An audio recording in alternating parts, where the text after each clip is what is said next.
Spirit, lead me where my trust is without borders. Let me walk upon the waters wherever you will call me. Spirit, lead me where my trust is without borders.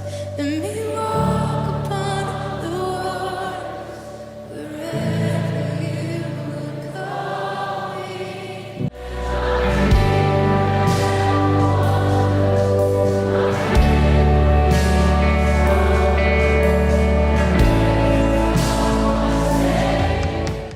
Selamat datang dan selamat berjumpa kembali di tayangan podcast YouTube Lotumapi Lokotua Mata di channel. Ini sebenarnya part 2 dari episode ke-7 bersama, seperti di perkenalan sebelumnya, ini legenda hidup Pesen Ngada, baik sebagai pemain maupun sebagai pelatih. Dan mungkin selain sebagai pemain dan pelatih, mungkin juga sebagai tokoh olahraga atau tokoh masyarakat, tokoh publik di Kabupaten Ngada yang masih concern dengan perkembangan sepak bola maupun olahraga secara luas.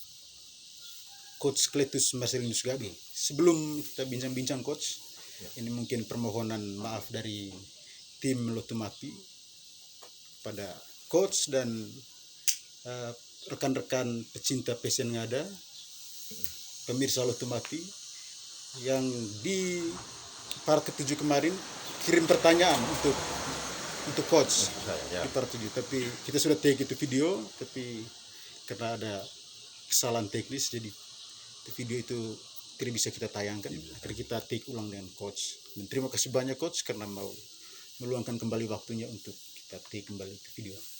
Untuk teman-teman yang kemarin kirim pertanyaan, mungkin saya tidak bisa sebutkan itu pertanyaan-pertanyaan, tapi setidaknya pertanyaan-pertanyaan sekali ini tidak jauh-jauh lah dari titipan pertanyaan teman-teman. Kita mungkin ngobrol buka masker, sebentar kita pakai kembali biar lebih enak. Ya.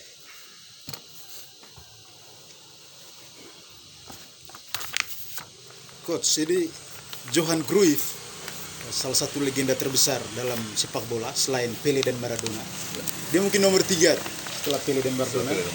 Dia bilang sepak bola itu permainan sederhana, namun sangat sulit untuk bermain sederhana. Itu perkataannya Johan Cruyff, seorang maestro pindahan sepak bola. Tapi dia bilang sangat sulit bermain sederhana. Itu bagaimana pendapat coach? Sebelum kita ngobrol-ngobrol dengan alat peraga yang ada di sini. Ya, menarik memang. Johan Cruyff dia punya ini sedikit semacam itu seperti filosofi ya. Dan saya setuju itu bahwa memang dibilang sepak bola itu permainan sederhana karena dia sebenarnya hanya melibatkan dua hal, menguasai bola dan kehilangan bola. Dia menjadi rumit karena dalam menguasai bola ataupun dalam kehilangan bola itu ada banyak hal yang memang harus bisa diaktualisasikan oleh pemain, bahkan pelatih yang berada di luar lapangan untuk mencapai hasil. Katakanlah menang dengan tidak kebobolan atau setidak-tidaknya tidak kebobolan. Jadi saya setuju. Sederhana karena memang sebenarnya dia hanya melibatkan dua hal, kehilangan bola dan menguasai bola. Tapi dalam kehilangan dan menguasai bola itu ada banyak hal yang terlibat. Orang mungkin berpikir bahwa sepak bola itu kan otot, memang kelihatan otot. Tetapi seperti saya lupa, tapi ini pelatih terkenal, kalau tidak salah mungkin Uzadin Boskov mungkin ya, tapi saya kurang ingat, pelatih Sampdoria dulu. Dia bilang sepak bola itu memang permainan yang menggunakan kaki, bagian-bagian tubuh selain tangan. Tetapi yang lebih benar itu sepak bola adalah permainan yang menggunakan bagian tubuh leher ke atas. Artinya di situ mungkin kerumitannya. Karena sepak bola itu selalu melibatkan pengambilan keputusan, interpretasi dan sebagainya. Itu mungkin yang dikatakan oleh Johan Cruyff bahwa sepak bola itu permainan sederhana, tapi dia sangat sulit untuk bermain sederhana. Ya, karena itu ada satu sastrawan dari Latin Jose Luis Borges. Saya tidak bisa sebut yang benar, tapi tulisan itu Jose Luis Borges. Nah. Dia orang yang sangat anti terhadap sepak bola. Dia sangat kritik itu. 11 orang kejar satu bola. Industri bola. Ya. Dan tayangan-tayangan di televisi, dia bahkan sudah buat semacam simulasi ke masa depan. Di sepak bola yang orang tonton di televisi itu bisa lebih sepak bola daripada sepak bola yang dimainkan di lapangan. Jadi itu kira-kira pengantar untuk kita supaya teman-teman mungkin lihat alat peraga yang ada di depan. Jadi untuk membahas satu tema tentang sepak bola, kita bisa berhubung sampai ke karet, ke Gawang, plastik kun. dan segala macam hal. Jadi dia bukan suatu hal yang sederhana. Dan persis seperti kata-katanya Cruyff itu saya mau tanya ke coach. Sepak bola permainan sederhana itu, kenapa dia menjadi tidak sederhana di dalam hal misalnya pengembangan manajemen, pembinaan, kompetisi, itu elemen-elemen dasar, 3 elemen dasar yang membentuk satu klub sepak bola. Itu kenapa? Atau mungkin bukan itu saya pikir mungkin begini. Apakah Johan Cruyff ini memang orang yang dia punya visi tentang sepak bola itu luar biasa. Bisa saja kata tidak sederhana itu karena memang sepak bola kita bisa lihat sekarang ya. Perluasan spektrum olahraga, ada komersialisasi, industrialisasi sepak bola yang begitu kuat sekarang memang membuat sepak bola tidak hanya sekedar menguasai dan kehilangan. Dia sudah banyak hal terlibat di situ. Saya pikir kemarin isu soal European Super League itu juga mungkin menjadi sebuah isu menarik bahwa sepak bola memang tidak sederhana sekedar 22 orang rebutan satu bola di area 100 kali 60. Saya sepakat. Memang tidak sederhana ini lebih karena sepak bola dia tidak hanya sekedar permainan, tapi dia bisa menjadi semacam dongkrak sosial. Dia sekarang malah bisa menjadi sebuah makrokosm ekonomi. Sehingga suka atau tidak suka, ya saya pikir orang harus ini dengan sepak bola karena dia seperti ini ya, kalau tidak salah di Afrika Selatan ya 2010. Ya. Ketika perhelatan FIFA World Cup di Afrika Selatan 2010, itu angka kejahatan di Afrika Selatan itu menurun jauh. Karena memang orang lagi sibuk menikmati sepak bola. Asik menikmati sepak bola. Ya. Jadi sepak bola tidak hanya sekedar permainan di area 100 kali 67. Tidak sesederhana itu. Mungkin itu yang bisa saya pahami. Drogba juga pernah kasih selesaikan perselisihan di Pantai Gading juga karena pakai sepak bola. Kenapa pakai sepak bola? Ya. Ya. George Weah menjadi presiden Liberia, Pele menjadi menteri olahraga Brazil. Ini Socrates di Brazil. Ya, menjadi sepak bola menjadi sebuah magnet tersendiri memang. Ya. Jadi, kalau di part 1 kemarin kita lebih banyak coach lebih banyak membahas tentang situasi-situasi yang dialami oleh PSN di masa pelatihan coach. Ya. Di part 2 ini bolehlah kita ngobrol-ngobrol atau coach membuka mungkin pemikiran, perspektif atau ide-ide yang selama ini mungkin belum dipublikasi secara luas. Mungkin bisa kita kasih clue atau spoiler di sini lah kira-kira. Itu. Ini teman-teman ini tulisan dari Coach Cletus Marcelinus Game, rancang bangun sistem pembinaan olahraga Kabupaten Ngada. Rancang bangun sistem pembinaan olahraga Kabupaten Ngada. Jadi di pertanyaan teman-teman kemarin di part 1 itu persis seperti judul ini nih, roadmap ya, betul. Roadmap. Kira-kira bagaimana tuh? Roadmap pembangunan PSN Ngada. Saya pikir ini menarik, tapi mungkin saya kembali sedikit tadi. Saya teringat omongan atau filosofi berpikirnya Johan Cruyff tentang sepak bola yang tidak sederhana. Apakah dia tidak hanya sebatas, dia kan memang tidak hanya sebatas lapangan, hanya pemain dan pelatih. Saya teringat dulu tahun 94 ketika Rayana Jaka Surya koresponden bola di Italia, dia mewawancarai Fabio Capello, pelatih Milan waktu itu, dalam kunjungan Milan pramusimnya tuh ke Indonesia. Dia tanya apa sih sebenarnya rahasia sehingga sebuah tim sepak bola itu atau sebuah entitas olahraga, dia bisa saja bukan dia tidak hanya sepak bola ya, kemudian bisa sukses. Apa rahasianya? Dia bilang ada 3 rahasia kesuksesan sebuah entitas olahraga. Dia bilang yang paling pertama justru bukan, dia bilang bukan atletnya atau pelatihnya, bukan, tapi dia mengatakan yang paling pertama itu adalah manajemennya, organisasinya. Yang kedua pelatih, dan yang ketiga baru pemain. Saya kemudian coba menganalisa ini apa sih sebenarnya maksud dari Capello ketika diwawancara sama Rayana Jaka Surya, dan itu menjadi salah satu dasar ketika saya membuat penelitian. Ketika saya studi, saya melihat aspek manajerial sebuah entitas olahraga itu memegang peran penting. Manajemen, dia ini kan pengambil kebijakan, dia penentu. Jadi manajemen yang punya kualifikasi bagus, logikanya keputusan-keputusan yang dia buat juga akan relatif bagus, akan cenderung lebih mengarah ke hal-hal yang baik dari organisasi itu. Dia yang menentukan siapa pelatihnya, dia yang memilih kan, oh manajemennya ini. Jadi kita bisa lihat begitu banyak klub-klub di Eropa atau organisasi-organisasi olahraga di dunia itu rata-rata mereka itu mantan atlet, mantan pemainnya, mantan ini. Franz Beckenbauer itu pemain Bayern Munchen, timnas Jerman, kemudian dia jadi presiden DFB.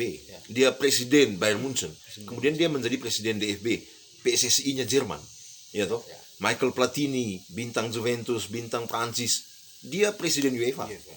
Bahwa dalam hal-hal tertentu, dalam keterbatasan manusiawinya, ya mungkin dia punya persoalan-persoalan yang membuat dia terjerat persoalan-persoalan hukum. Tapi saya melihat bahwa manajemen harus orang-orang yang memang dia punya passion, punya panggilan, dia punya ini di situ. Setidak-tidaknya ya dia mantan atlet. Itu kan apa istilahnya, refleksi-refleksi yang kita bisa lihat selama ini kan memang seperti itu. Contoh-contohnya banyak. Bahkan Pele itu menjadi menteri olahraganya Brazil di masanya. Jadi bagi saya sebenarnya tidak sederhana, karena memang manajemen, dia penentu kebijakan, dia yang memutuskan siapa pelatihnya. Jadi ketika kualifikasi mana orang-orang yang ada di manajemen itu kualifikasinya A, logikanya dia akan memilih pelatih dengan kualifikasi yang mendekati dia, paling tidak ya toh, atau mungkin paling tidak lebih, ada batasan-batasan memang. Kemudian pelatih yang bagus juga dia pasti akan menghasilkan pemain-pemain yang bagus. Jadi keberhasilan tim itu dia bukan hanya satu komponen, tapi ada keterlibatan beberapa komponen terkait pencapaian prestasi. Mungkin itu menjadi alasan kenapa Johan Cruyff mengatakan tidak sesederhana yang kita pikirkan. Kemudian apa tadi ya, lanjut soal selain manajemen, soal pembinaan dan kompetisi. Oh ya, soal pertanyaan tentang apa sih sebenarnya roadmap-nya, bagaimana ya. Dalam coret-coret artikel yang selama ini saya buat. Sebenarnya ini saya buat sudah lama. Kemudian persoalannya file softnya itu yang korup, hilang, sehingga saya harus ketik lagi. Kebetulan ada hardnya, saya ketik lagi. Persis seperti part 1 ya. Coach. Jadi kalau soal pembinaan, seperti di tulisan saya banyak referensi yang saya baca. Kemudian saya coba melihat, kita ambil contoh tingkat kemajuan suatu daerah memang bisa dinilai dari berdasarkan banyak parameter.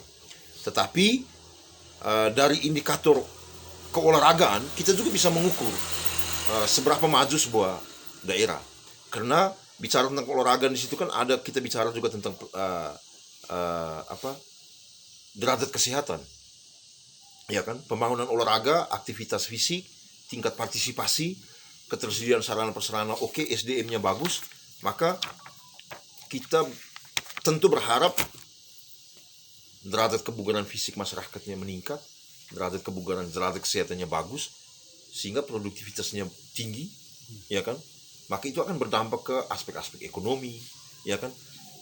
Orang kita di depan ini kan ada kebun misalnya. Kalau orang yang punya kondisi fisik bagus, dia bisa kerja dalam waktu yang singkat, tapi dia menyelesaikan area pekerjaan yang jauh lebih luas dibandingkan dengan orang yang mungkin secara fisik dia tidak bugar.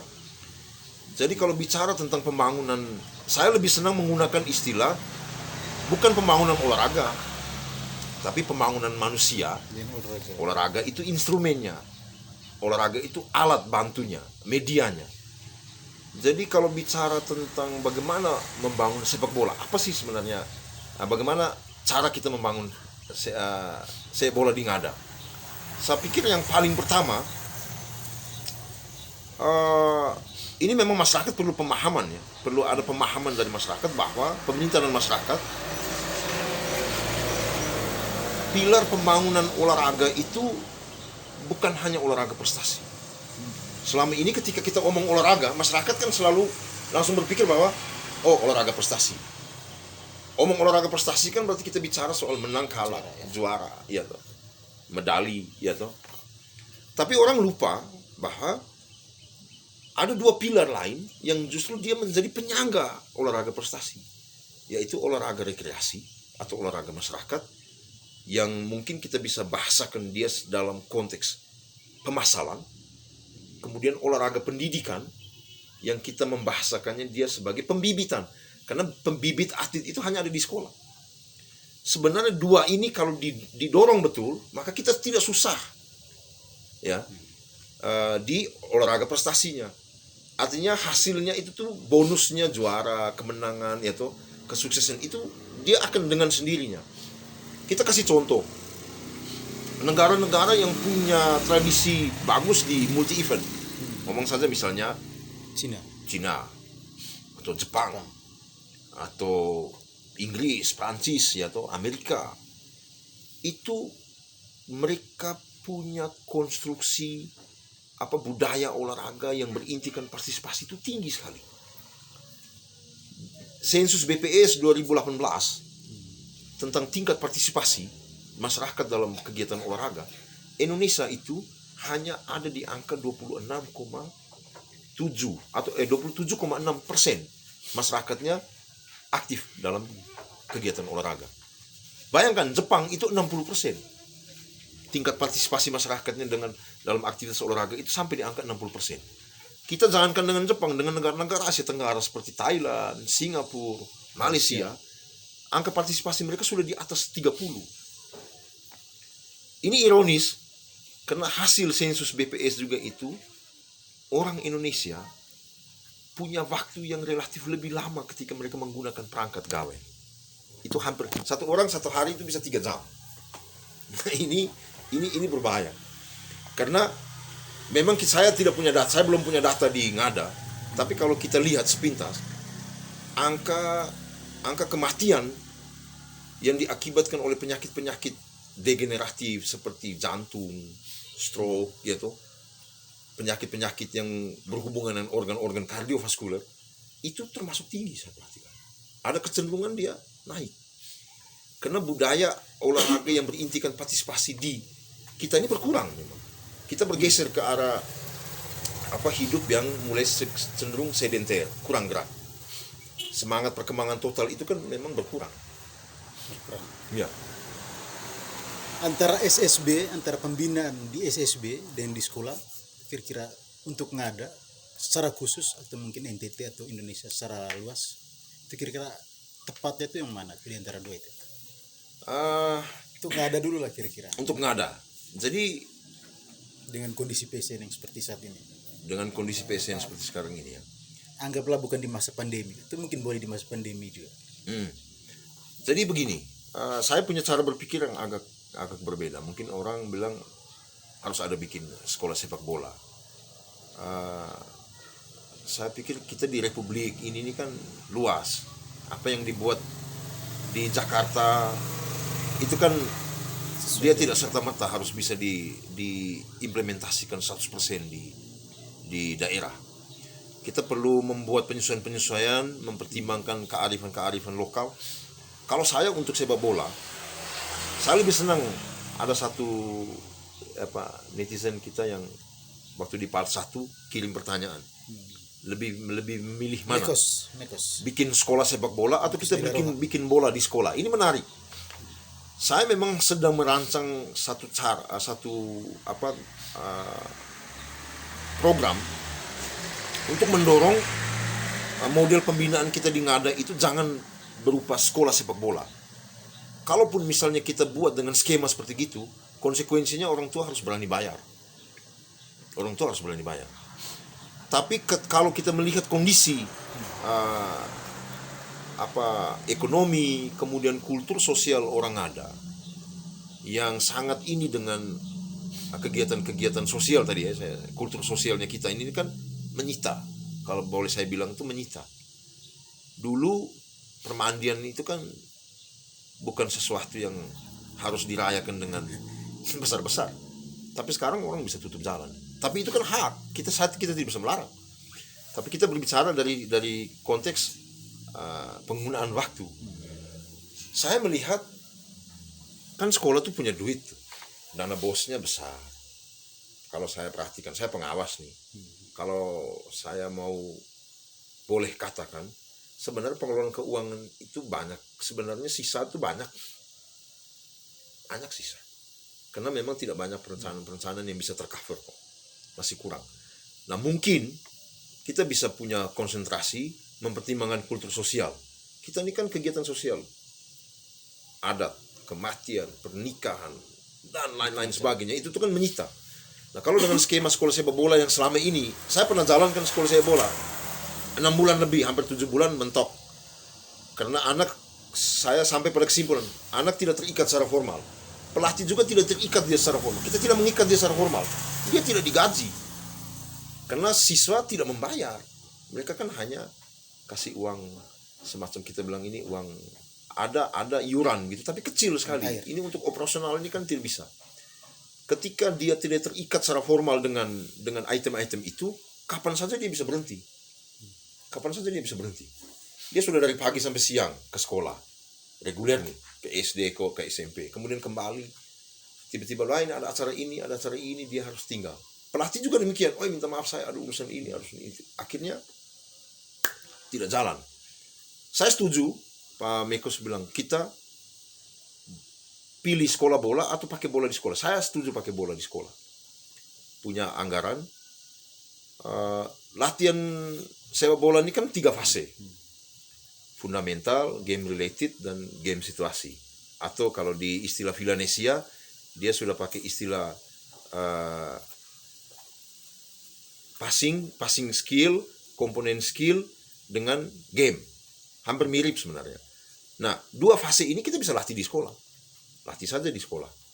Biar dia lapangannya kecil, lapangan seukuran futsal misalnya, dia latih saja 2 fase itu. Kemudian fase game situasinya itu yang dia dilatih dengan format kompetisi. Bertanding dia pakai wasitnya, ada penontonnya, sehingga iklim pertandingan resminya itu tuh dia dapat. Atmosfer kompetisinya dari kecil dia sudah terbiasa bermain dalam sebuah iklim kompetisi yang ketat. Sehingga ini bagus. 10 tahun kemudian kita pasti petik hasilnya.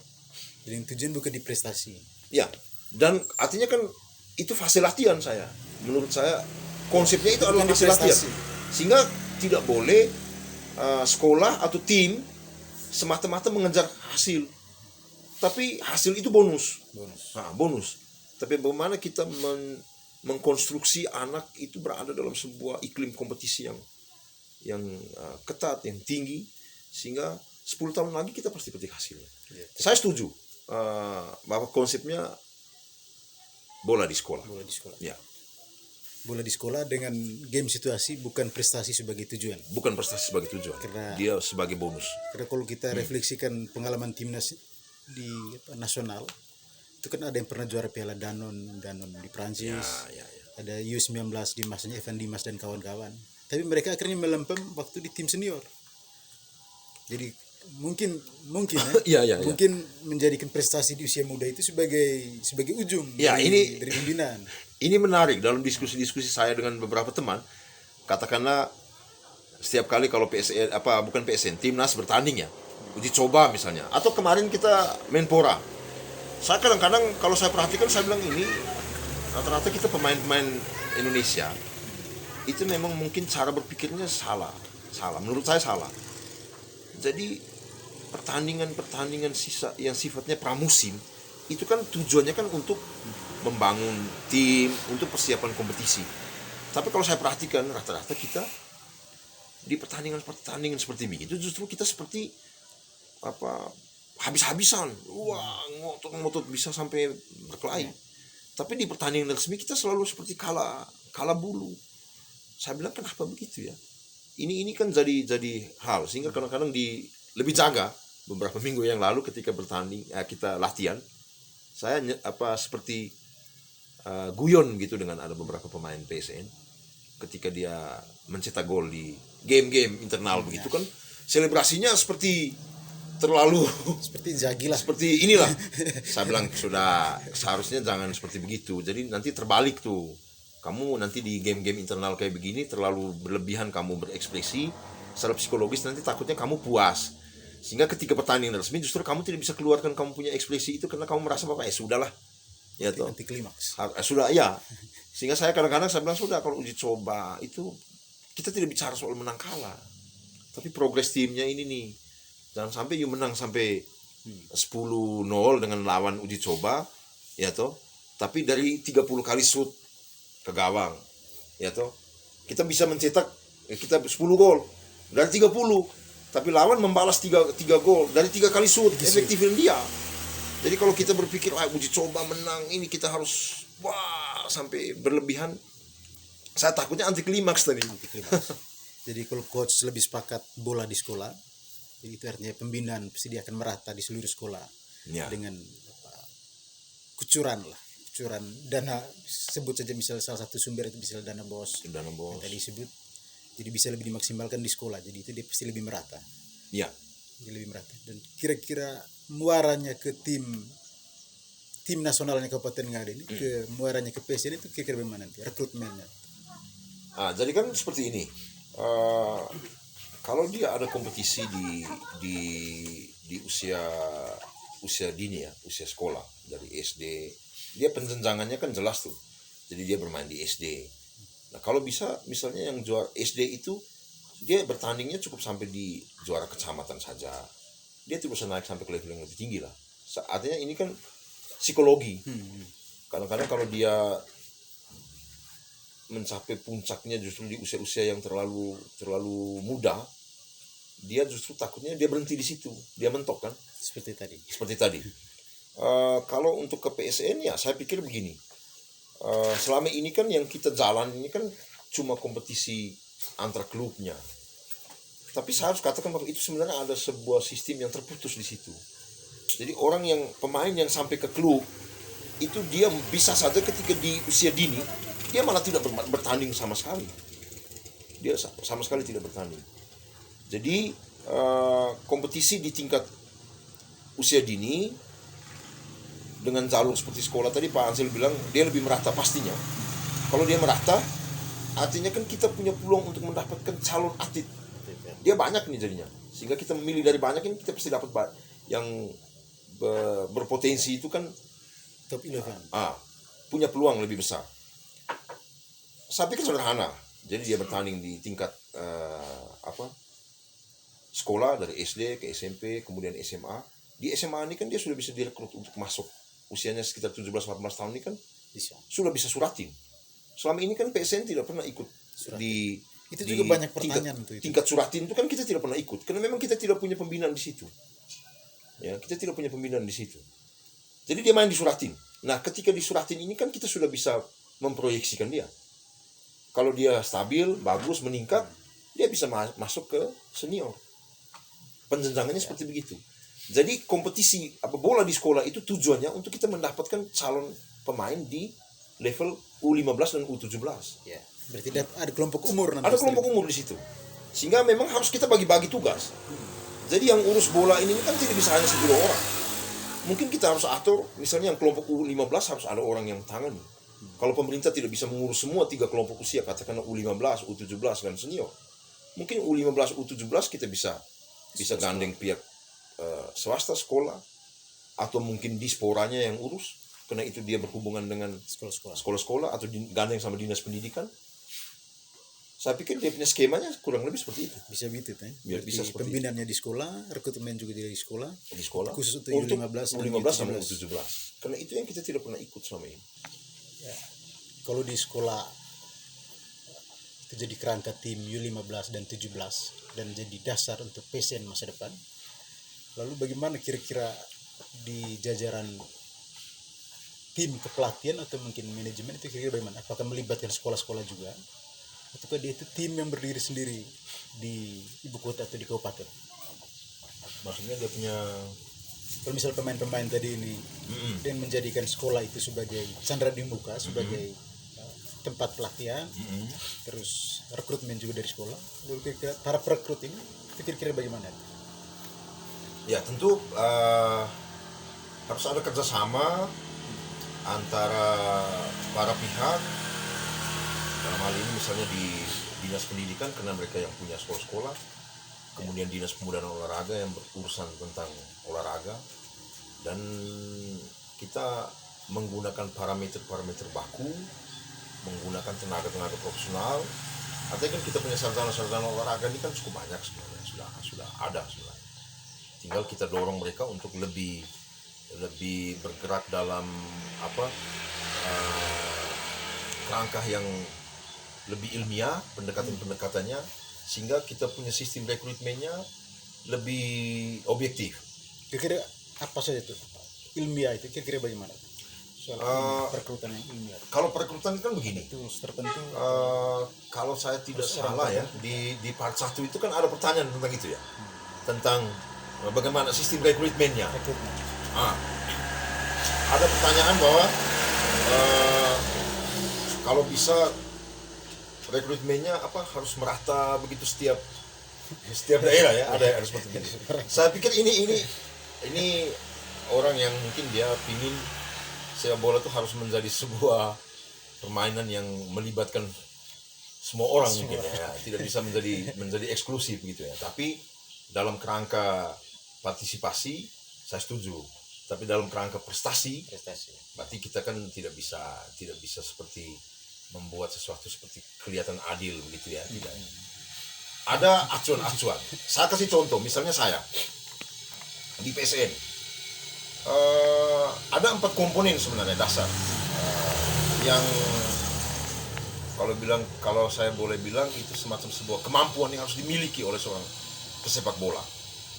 Ini yang harusnya kita konstruksi dari usia dini. Jadi sistem rekrutmen itu menggunakan acuan ini. Pertama, komponen fisik, kemudian komponen teknik, komponen taktik, dan komponen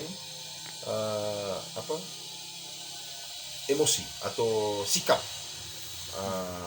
emosional, mentality. Klub-klub di Eropa seperti Barcelona atau Ajax Amsterdam juga punya konsep yang kurang lebih sama. Bahkan attitude atau mentality itu malah ditaruh di komponen kedua, bukan terakhir dia. Bukan terakhir. Dia malah taruh pertama karena dia berpikir bahwa sikap itu dia menentukan aspek-aspek yang lain.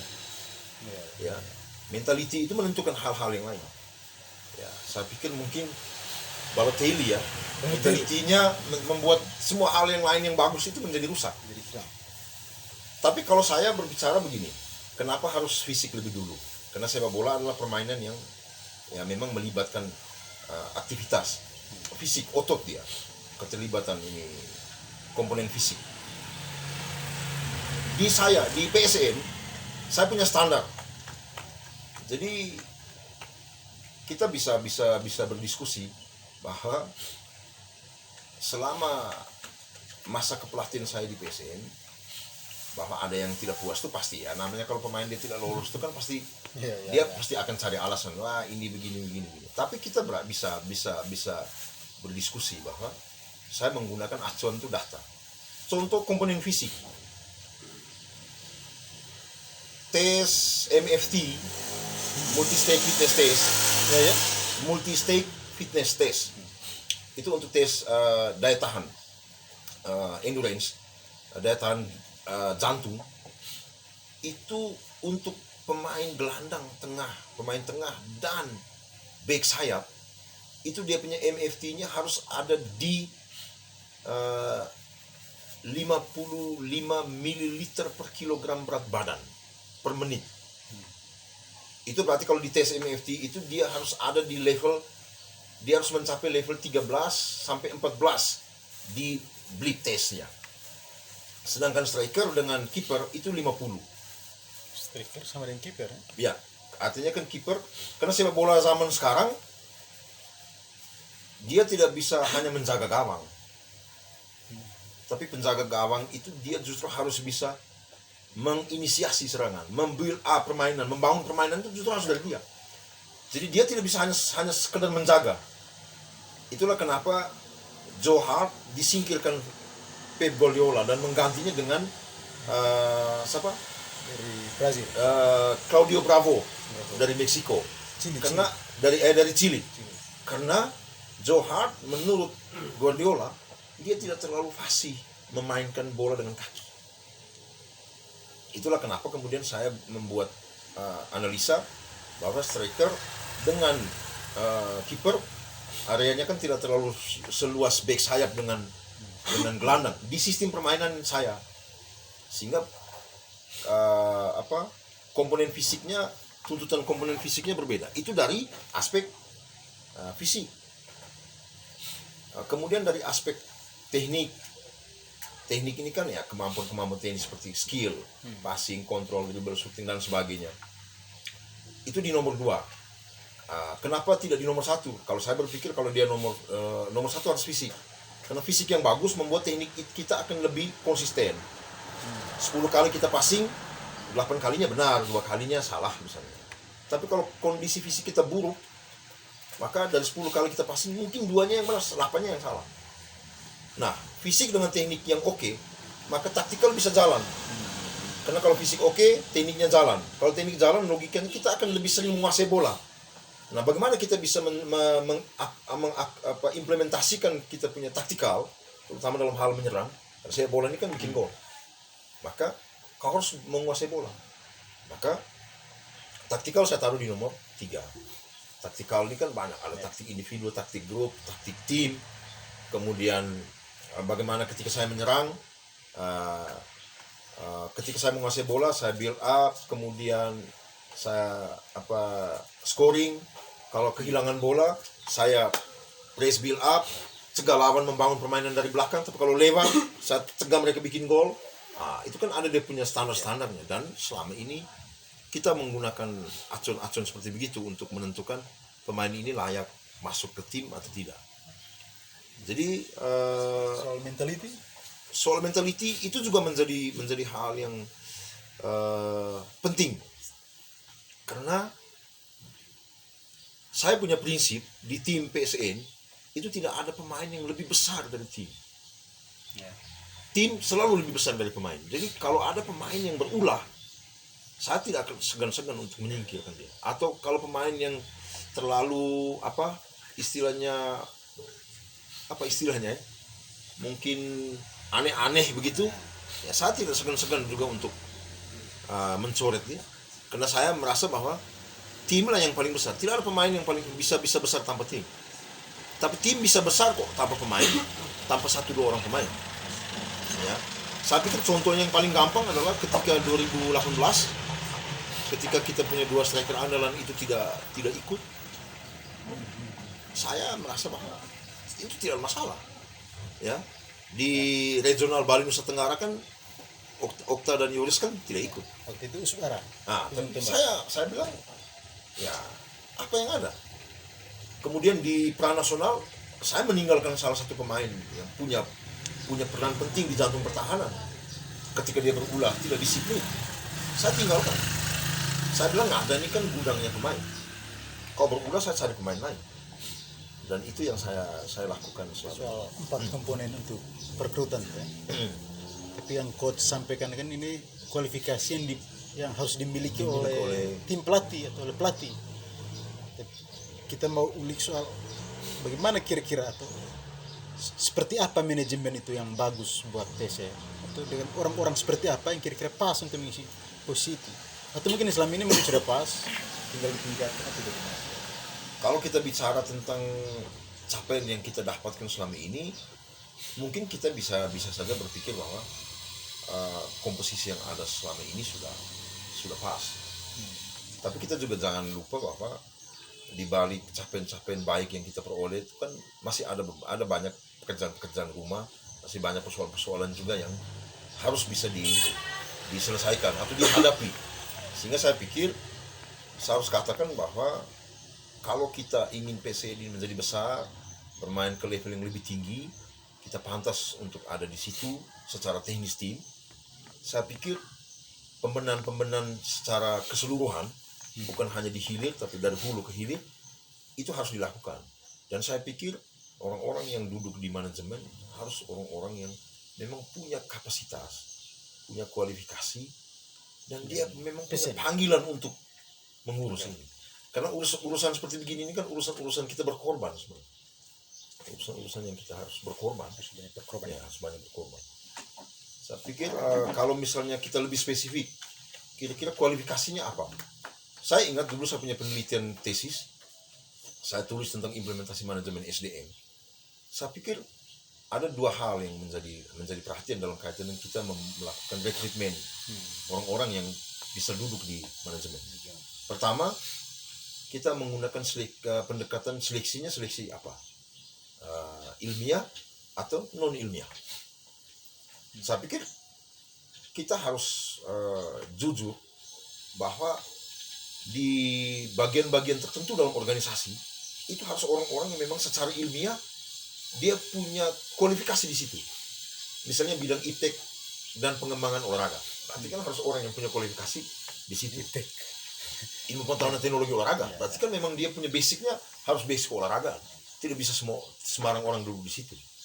Tapi mungkin ada bagian-bagian tertentu yang duduknya bisa orang-orang yang mungkin dia bukan punya latar belakang olahraga, tapi dia punya pengalaman di organisasi misalnya.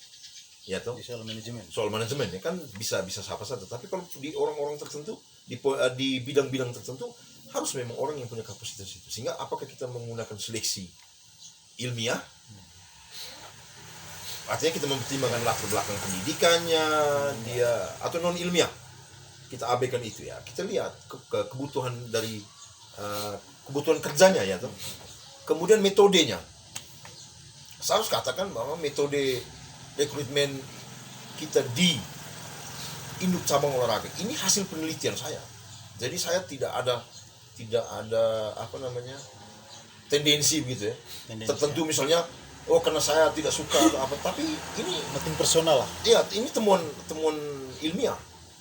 Sistem rekrutmen kita di induk cabang olahraga KONI kemudian atau induk cabang olahraga yang di bawah KONI, saya harus katakan metodenya cenderung tertutup. Dia hanya mengisi struktur dari hierarki organisasi yang lebih tinggi. Oh, ini dari induk organisasi yang lebih tinggi, misalnya di provinsi atau dari pusat. Ini loh strukturnya. Kemudian ya kita isi saja. Dan tertutup ini artinya kan ya dekat-dekat, tidak bisa lebih luas. Kelemahannya metode tertutup, peluang kita untuk mendapatkan sumber daya manusia atau kapasitas atau individu-individu yang punya kapasitas sesuai dengan tuntutan organisasi itu menjadi jauh lebih kecil. Ya tuh. Saya kasih contoh, misalnya di beberapa cabang olahraga. Kita ini kan sebenarnya punya atlet-atlet, mantan atlet yang punya pengalaman bertandingnya malah sampai ke SEA Games, punya pengalaman bertanding sampai ke PON. Tapi keterlibatan mereka di dalam pembinaan olahraga di kabupaten ini kan hampir tidak ada. Karena mungkin kalau temuan penelitian saya ya karena cenderung tertutup tadi. Tidak seperti ini ya, Jerman yang punya Beckenbauer dari pemain dia kemudian naik menjadi presiden klub, sekarang presiden dia presiden asosiasi. Begitu juga dengan di negara-negara lain, rata-rata kan memang mereka punya basic di situ.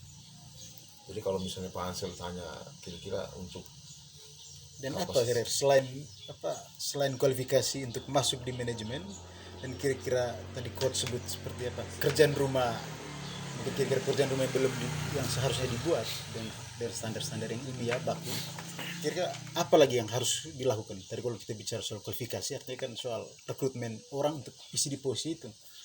Kira-kira apa saja yang kira-kira harus dilakukan oleh manajemen dalam hal ini PSN Ngada untuk membuat ini dia mau berkembang lebih tinggi atau lebih jauh ya.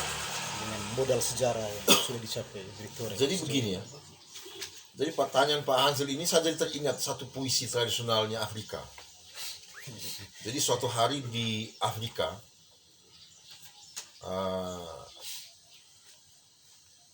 tahu bahwa dia akan dimakan menjadi mangsa, maka seekor rusa ini dia harus berlari.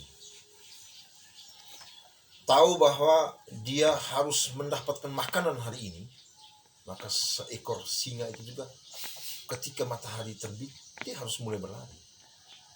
Jadi tidak peduli kita ini hanya seekor rusa atau seekor singa, atau kita seekor singa, bangun pagi kita harus berlari. Hubungannya begini. Kenapa saya bilang ada banyak pekerjaan rumah yang harus kita selesaikan? Nama besar kita setelah menempatkan Ngada itu sebagai raksasa sepak bola NTT. Kadang-kadang orang-orang di luar Ngada menyampaikan bahwa Ngada itu raksasa. Saya takut kemudian orang Ngada jadi tertidur. Kita ini raksasa, kita ini hebat. Sehingga kita tidak pernah menyadari bahwa mereka sedang mengintip kita sambil terus memperbaiki diri. Kita harus akui bahwa kabupaten-kabupaten lain kan terus bergerak. Bagi mereka kan tidak perlu mengangkat trofi Eltari atau Piala Gubernur. Kalahkan saja Ngada. Kami merasa sebagai juara. Itu kan sebuah gambaran betapa kita begitu luar biasa. Tapi saya takut kita kemudian tertidur. Itu yang saya bilang pekerjaan. Era sekarang kan era tanpa batas. Dulu kita begitu hebat. Mungkin Bruder Otmar datang dengan dia punya pendekatan-pendekatan latihan yang sudah lebih maju. Daerah lain mungkin tidak pernah nonton video, tapi Bruder Otmar datang dari Jerman, dia bawa video-video latihan, kemudian dia buat. Tapi sekarang semua orang bisa mengakses itu dari alat kecil seperti Android ini. Sehingga saya pikir kalau kita tenggelam dalam situasi dalam cara berpikir bahwa kita raksasa sepak bola, saya takut kita kemudian nanti perlahan-lahan kita terus tertinggal, kita kalah. Itu yang saya bilang pekerjaan rumah. Pendekatan-pendekatan sudah tidak bisa seperti dulu. Jadi harus ada penyesuaian-penyesuaian dari cara kita mempersiapkan tim. Kita tidak bisa hanya omong tentang pemain saja, tapi seperti tadi saya bilang, Fabio Capello dia bilang rahasia membangun sebuah tim itu 3. Dan yang paling pertama manajemen. Nah, kalau bicara tentang persiapan-persiapan tim atau bagaimana kita mengkonstruksi pembinaannya, bukan hanya pada saat di PSN-nya. Itu yang saya bilang tadi. Kayaknya kita coba cari skema yang lain. SSB mungkin tidak bisa, kita pakai bola di sekolah. Nah, bagaimana supaya kita mendapatkan calon atlet yang bagus? Ini yang saya bilang pekerjaan rumah. Pendekatan-pendekatan lebih ilmiah itu harus mulai kita galakan. pendekatan ilmiah. Ya, saya kasih contoh. Ada satu aplikasi namanya Sport Search. Jadi itu aplikasi pemanduan bakat sebenarnya. Jadi kita bisa mengidentifikasi atlet ini, calon atlet ini dari usia dini. Dia ini cocoknya di cabang olahraga apa. Ada 10 item test. Dia melakukan item test itu semua, kemudian data-data hasil tesnya itu kita masukkan ke dalam aplikasi di komputer, kita tekan enter, nanti dia keluar itu. Oh, ini dia cocok di sepak bola. Oh, ini dia cocoknya olahraga individual. Oh, dia cocoknya atletik. Itu ada semua. Artinya alat ini kan bisa membuat kita mendapatkan waktu yang lebih panjang untuk membuat atlet ini sampai ke puncak prestasinya dia. Jadi kasus-kasus seperti Chris John yang dari busuk ke tinju tidak boleh terulang. Ya kan? Dari usia dini dia busu. Sampai usia umur 25-30 ternyata dia bagusnya harusnya tinju. Tapi ini aplikasi, kita bisa mengidentifikasi dari usia dini. Sehingga peluang atau waktu yang kita miliki untuk mencetak dia menjadi pesepak bola handal di usia emas itu lebih panjang. Karena Bompa, ahli olahraga, dia bilang untuk mencapai prestasi itu butuh waktu 8-10 tahun. Tidak bisa 1-2 tahun atau 1-2 minggu. Tidak bisa. Itu yang saya bilang pekerjaan-pekerjaan semua. Poinnya begini. Olahraga mau maju, ya harus kasih orang-orang memang sesuai dengan dia punya kapasitas.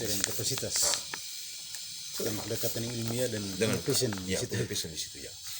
Ini coach, di tulisannya coach ini rancang bangun sistem pembinaan olahraga Kabupaten Ngada. Ini ada omong soal Sport Development Index. Ya. Itu saya selalu ingat coach bilang pembangunan manusia dengan olahraga sebagai instrumen. Saya selalu waktu dengar coach bilang itu saya selalu ingat film Karate Kid.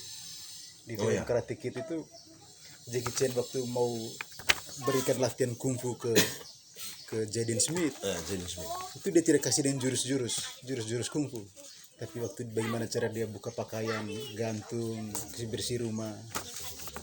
Itu latihan kungfu. Jadi kungfu itu hal yang ada setiap hari. Nah, bagaimana buat sepak bola itu secara massal tapi bukan di lapangan, tapi ada dalam sehari-hari. Itu bagaimana? Ini menarik. Artinya begini ya. Saya pernah baca satu buku, bukunya Coach Timo. Coach Timo. Dia punya cara berpikir begini. Timo Malang. Coach Timo Schumann itu yang di Malang. Ya. Jadi dia bilang, contohnya begini. Saya membina 200 anak SSB, ya toh. Anak-anak yang saya bina itu ada 200-an. Kalau sebagai pelatih Anda kemudian mempunyai ambisi, saya bisa katakan seperti ambisi begitu, untuk menjadikan 200 ini semua pemain nasional, maka itu adalah omong kosong. Tidak akan terjadi. Dari 200 ini kalau misalnya 1 atau 2 jadi itu syukur.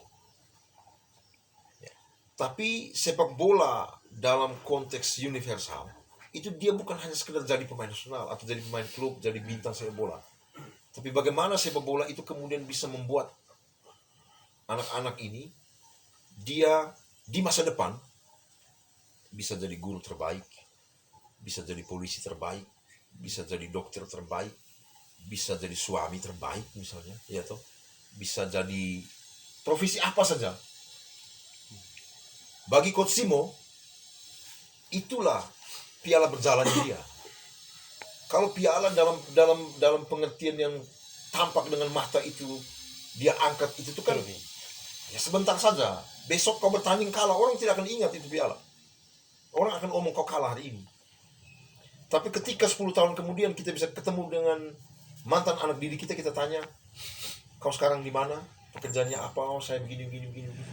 Itulah sebenarnya hakikat dari olahraga dalam konteks bagaimana dia menjadi alat untuk membangun manusia. Saya lebih senang kalau cara berpikirnya seperti itu.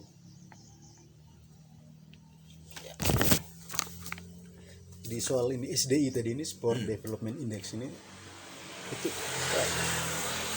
keberhasilan pembangunan olahraga berdasarkan 4 dimensi dasar, ruang terbuka, ya, dalam hal ini untuk olahraga, sumber daya manusia, partisipasi masyarakat, dan derajat kebugaran jasmani. Ya. Itu kira-kira untuk konteks yang ada itu bagaimana tuh, Coach? Jadi selama ini kan seperti tadi di awal saya singgung, ketika kita bicara tentang olahraga, masyarakat itu kan selalu berpikir bahwa olahraga itu berarti olahraga prestasi. Kalau olahraga prestasi berarti kita omong tentang gelar juara, menang, kalah, ya toh. Tetapi sebenarnya mereka lupa olahraga itu ada 2 pilar yang lain. Ada olahraga pendidikan, ada olahraga rekreasi. dewasa ini memang komersialisasi, industrialisasi olahraga itu kan membuat apa, atlet itu kan seperti apa ya? Mereka bertanding itu kan semata-mata Robot. kemenangan. Ya, Robot. seperti robot. Ya, jadwal pertandingan itu kan diatur sedemikian rupa oleh si pemegang hak siar televisi, sehingga ada yang mainnya sampai di apa, beda-beda jam begitu kan, karena kepentingan siaran televisinya. Nah, kita bicara tentang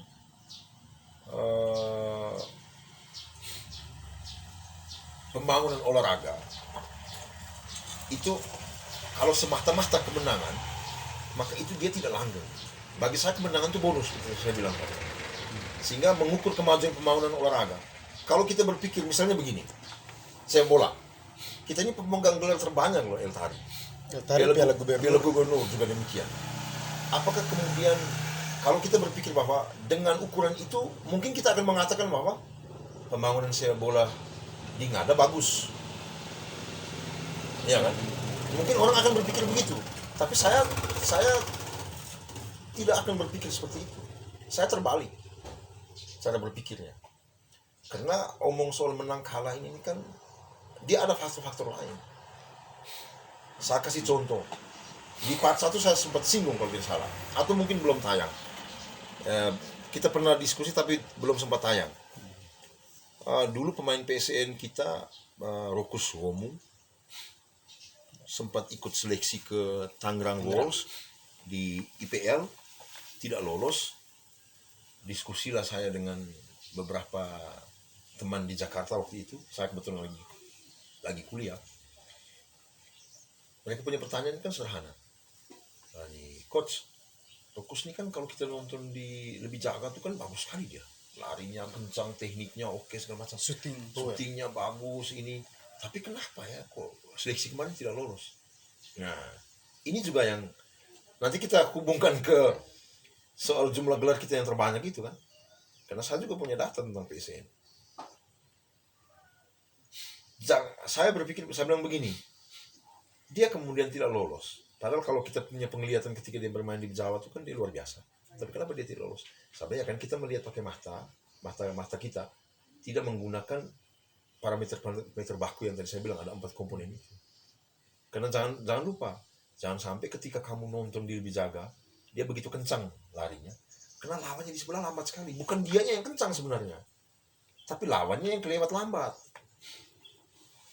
Itu mungkin Rokus di masa-masa akhir mungkin waktu itu ya. Ya bisa juga. Masa-masa akhir kejayaan mungkin. Tapi kan kalau saya buat perbandingan, artinya kan dia kelihatan kencang. Ini kan bisa saja karena lawannya dia terlalu lamban, sehingga dia masih bisa lebih kencang, sehingga masih kelihatan lebih kencang.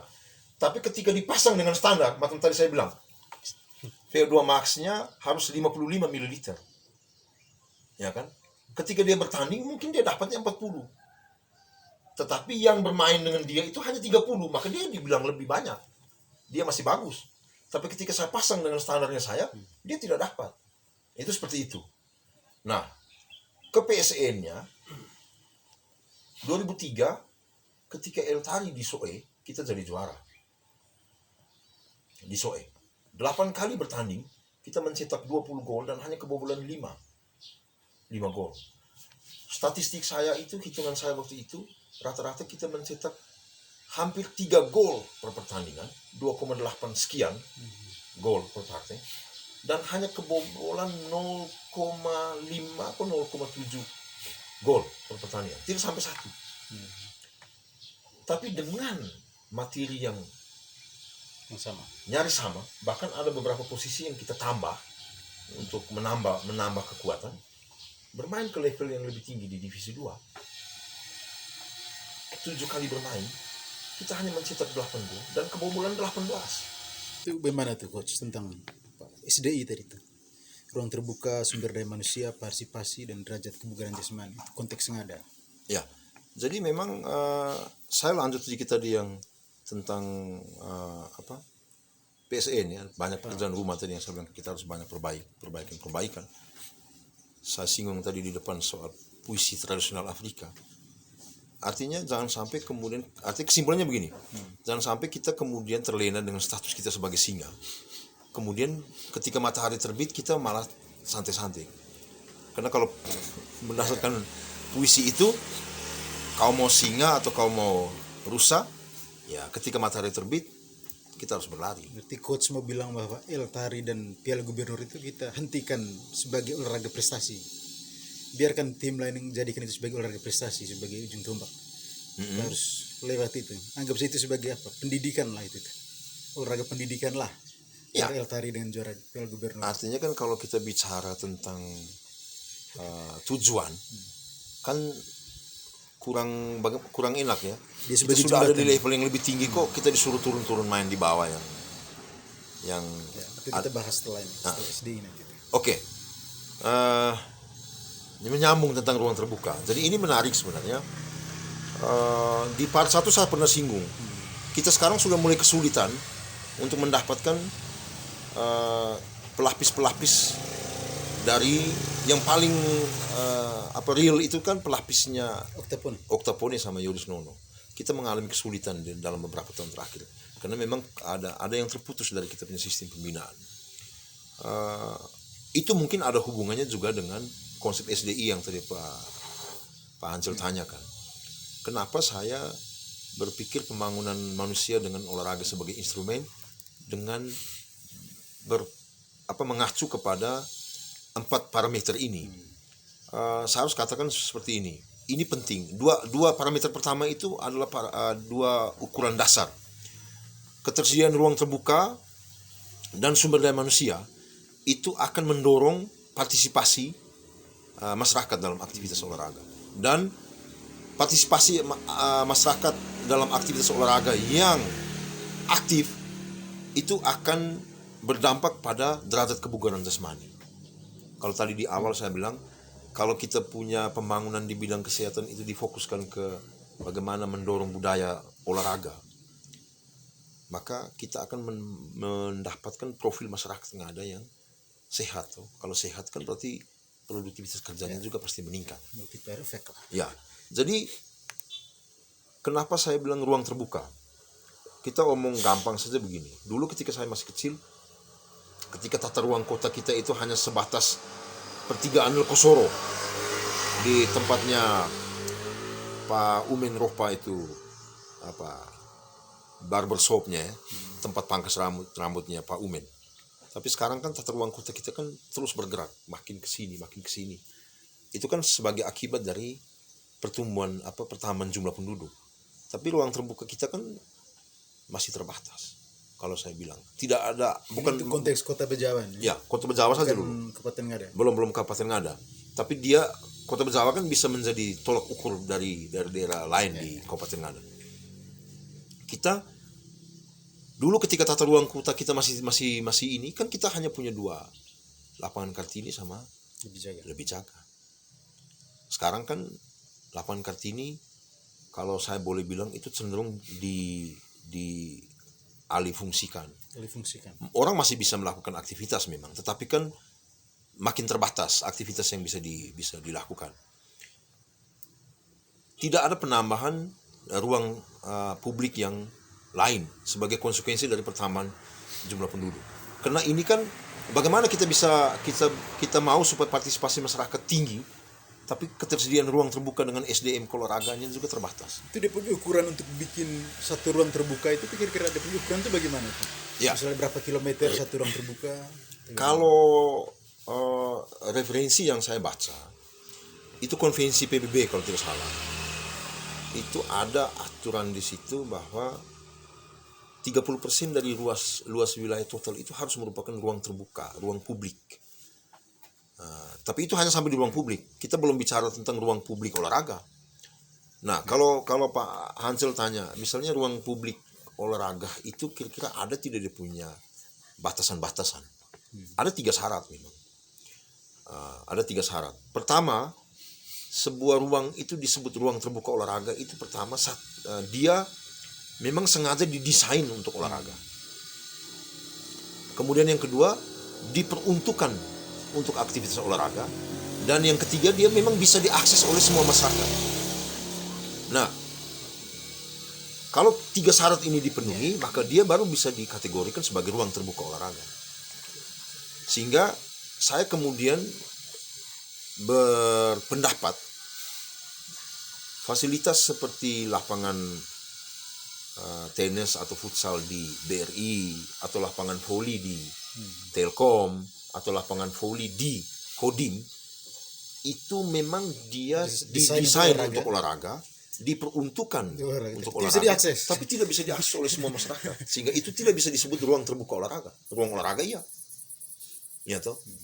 Atau dulu ketika pasar Mataloko itu belum pindah ke lokasi yang baru, maka lapangan sepak bola di Koiloda itu sengaja didesain untuk olahraga, tapi tidak diperuntukkan untuk olahraga, karena itu jadi luas pasar, tempat parkir dan sebagainya, sehingga itu tidak bisa disebut sebagai ruang terbuka. Negara-negara yang maju olahraganya, atau dulu saya pernah ngobrol sama tante saya yang suster, dia tugas di Papua. Saya kemudian berpikir, mungkin ini jadi salah satu alasan kenapa Persipura begitu bagus.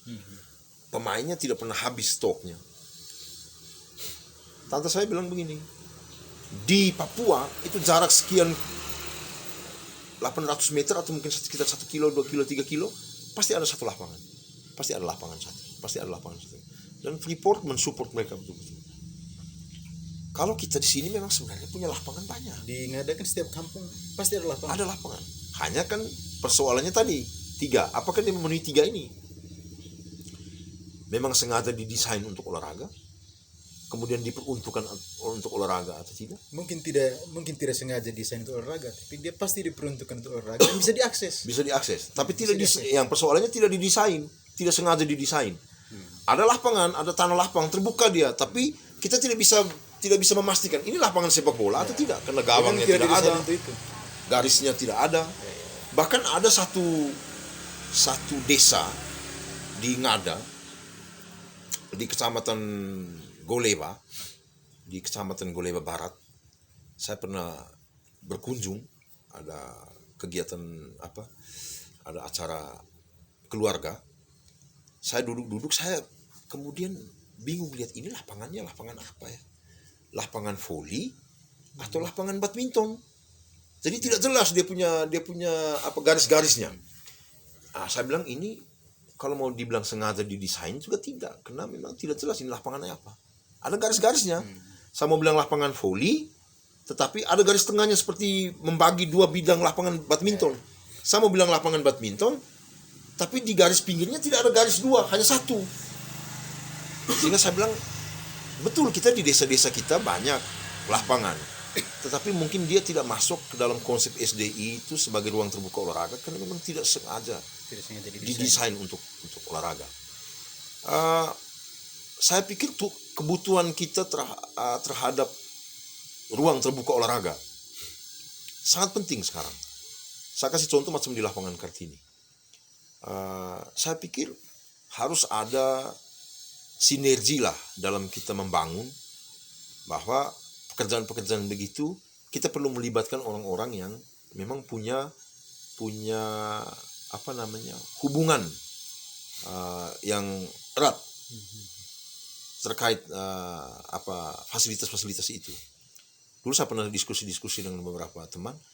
Mereka bilang, ya itu memang didesain ulang untuk ruang terbuka, ada taman segala macam. Tapi ada jogging tracknya. Saya bilang, ya bagus kalau ada jogging tracknya. Tapi saya pikir dalam kerangka edukasi, kita tidak hanya bilang, oh ini jogging track, kemudian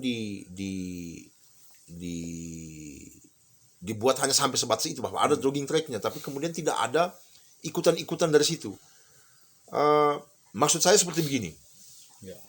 Kalau dia hanya jadi jogging track, tanpa ada tambahan-tambahan informasi yang sifatnya mengedukasi masyarakat, saya pikir saya bisa lari saja di kompleks rumah saya atau di jalan, ya toh, di jam-jam tertentu kan kendaraan belum terlalu ramai tuh, bisa.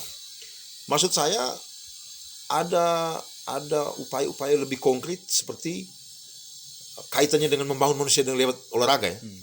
Katakan, oh ini jogging track. Saya sudah sempat ukur jaraknya 360 atau 300 sekian meter satu kali keliling di lapangan Kartini.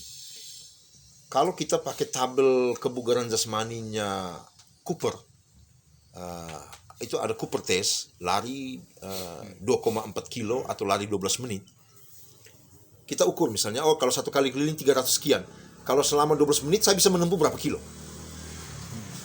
Saya ingin misalnya di situ ada papan informasi, tabel kebugaran jasmaninya Cooper. Jenis kelaminnya laki-laki, umurnya sekian. Kalau saya 12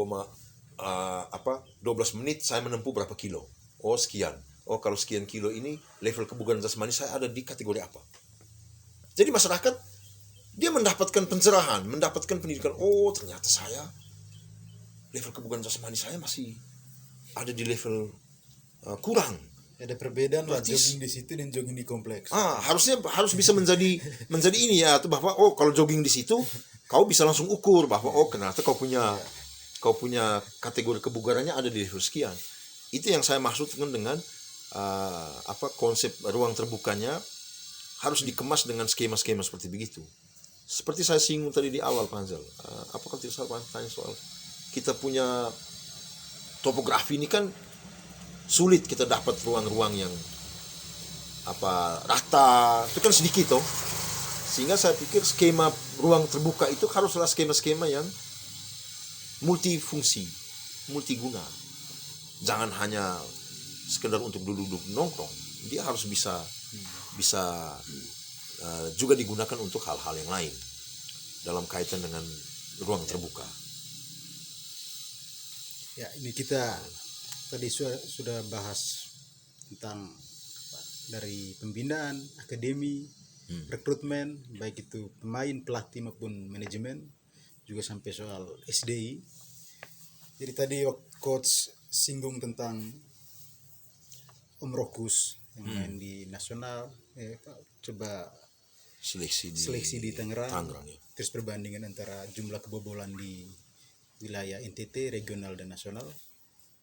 Jadi ini kalau soal sebelum saya masuk ke pertanyaan ini juga pertanyaan dari banyak orang di grup-grup. Kalau tentang Om Rokus dengan Pak Kletus dengan Coach Kletus, itu kalau kami dulu di Mateloko tuh Coach, itu seperti lihat Ryan Giggs dengan Ronaldo tuh, duet sayap kiri sayap kanan.